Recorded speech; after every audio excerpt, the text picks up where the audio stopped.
Welcome back. You're watching The Globe. President Cyril Ramaphosa is in the Democratic Republic of Congo this evening to attend the 10th high-level meeting aimed at maintaining peace in the DRC and the region. The president has been invited by his Congolese counterpart, President Felix Tshisekedi. The meeting on the Great Lakes region will focus on political and security cooperation, as well as initiatives to broaden economic development and regional integration. The Regional Oversight Mechanism is the central body that meets once a year to review peace in the region. Now, some of the countries that will attend include Angola, Burundi, Rwanda, and Zambia. Well, for some analysis on this visit, we're now joined by Dr Edward Mitole, who's the founder and chair at the African Renaissance Project. Thank you so much indeed for joining us, and welcome to the program. Thank you so much, Peter, for having me. Good evening to your viewers. All right, so this meeting of these leaders in the DRC, how important is it given the security scenarios that are playing out in the region? This 10th high-level meeting in the DRC is very crucial towards finding solutions to the security situation, especially in the DRC. You must understand that the DRC has been at the center of the destabilization agenda in the African continent, beginning from the years of King Leopold II to Mobutu Sese Seko, who actually ousted the first prime minister of the country in the name of Patrice Lumumba, an eminent son of the soil. So DRC remains a game changer on the continent. As long as DRC remains destabilized, the African continent will continue to fumble and grope in the dark in finding solutions to the stability in the region. You must understand that the AU is also suffering a lot of challenges in terms of negotiating deals between warring factions in many countries. In the DRC, the situation is a little bit precarious because the new president, Felix Tshisekedi, took over from Kabila in the last 2 years through a deal that was struck to keep the previous administration in place. This was a gentleman's agreement in the country in which there was no other option apart from settling for a deal which would keep the previous administration in place. So the security situation in the country is exacerbated by previous security apparatus that remains in place, which is heavily controlled by the previous administration, which is still under Joseph Kabila. So yeah. DRC also comes across as a country which is very rich in mineral resources. And these mineral resources are still under control of the multinational corporations that have got vested interest in the country. Remember that even in the days of Mobutu Sese Seko, who was put in power by some American intelligence agencies, and they continued to support him, even at a time when the people in the country were still complaining that they were deprived from the benefits that come from these mineral resources.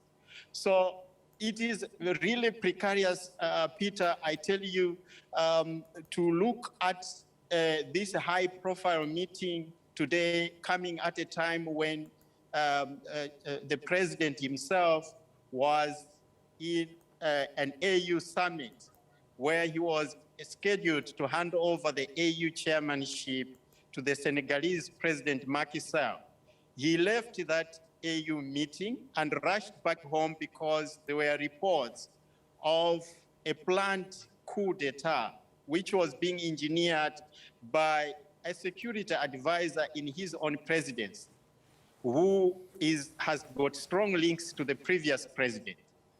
So the situation is very complicated, and President Cyril Ramaphosa Dr. Ramaphosa's visit to the DRC is very important, because remember, Cyril was the previous AU chair, and during his tenure, he also contributed immensely towards the resolution of conflicts in the region. And he remains an important player because he comes with the backing of many players in South Africa who are interested to see peace in the DRC, because DRC remains one of the countries that has got a lot of mineral resources that are in high demand across the world. So South Africa cannot allow a country such as DRC to continue languishing in economic and political stagnation as it is at the moment. All right, very interesting, and lots of good intentions. However, sadly, some might say that the security situation in the DRC goes all the way back to the 60s. There's nothing new. These issues are every year, they sit and they discuss the same agenda items, but achieve very little. Is there any indication that this gathering might yield something new? Else it's just going to be another talk shop where they promise to try and help, but in the end are unable to achieve much. A very important question, Peter. As I've always said, that as long as Africa and African people continue to rely on foreigners to determine our economic and political development, we shall continue to play catch-up to a game whose rules we did not write. Africa and African states remain colonial states. Colonial states in a sense that our leaders still have to abide by the dictates of the former colonial powers. The colonial states are enforced by a huge apparatus going from Freemasonry lodges to assassinations. Anyone taking power tomorrow in any of these states is likely to be accused of incompetence, is likely to be accused of treason, is likely to be assassinated. We must tell the truth at a certain point in time, because we owe our children the truth. In 1958, Sékou Touré, the president of the Republic of Guinea, decided to get out of colonial French Empire. He preferred freedom in poverty to opulence in slavery. This slogan was given to French President de Gaulle, that the people of Guinea do not want to continue to languish under French colonial empire. In a historic act of fury, the French elite in Paris got so furious that they instructed the French colonial administration in Guinea to destroy everything that did the benefits of French colonization. They destroyed the tractors, they destroyed the infrastructure, they sabotaged the schools, the hospitals. They took everything that could be carried, destroyed everything that could not be moved. This was to set an example to any other African leader at the time and any other African state, that the consequences for rejecting France would be very dire. Modibo Keita of Mali decided that he was not going to languish under the French colonial empire. He decided to pay France an annual colonial debt as a middle ground solution. An ex-French legionnaire by the name of Sergeant Moussa Traoré was hired by the French embassy to kill a first president of the newly independent Mali.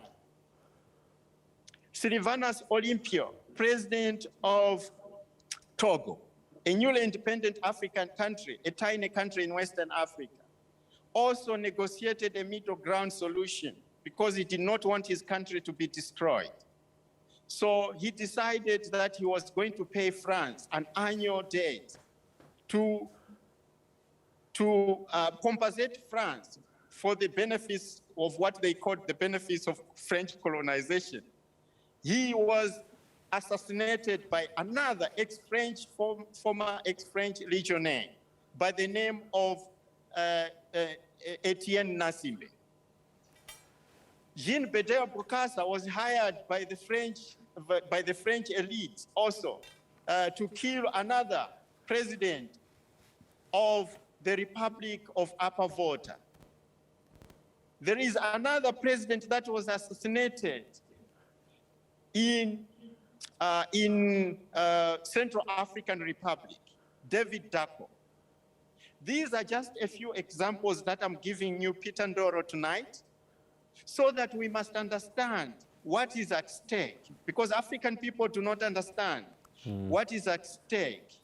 We cannot continue to blame our leaders today when the citizenry, when African citizens are just sitting at home without the support that they need. African leaders are ill-positioned to change the trajectory of African development today.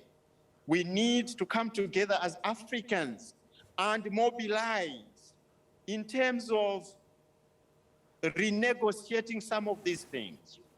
The colonial apparatus is still in place. Okay. If we do not do anything to change the colonial apparatus, to remove the colonial apparatus, we shall continue every year to force our leaders to come up with a solution that they are ill-positioned to come up with because they do not have the power to negotiate anything at the international level.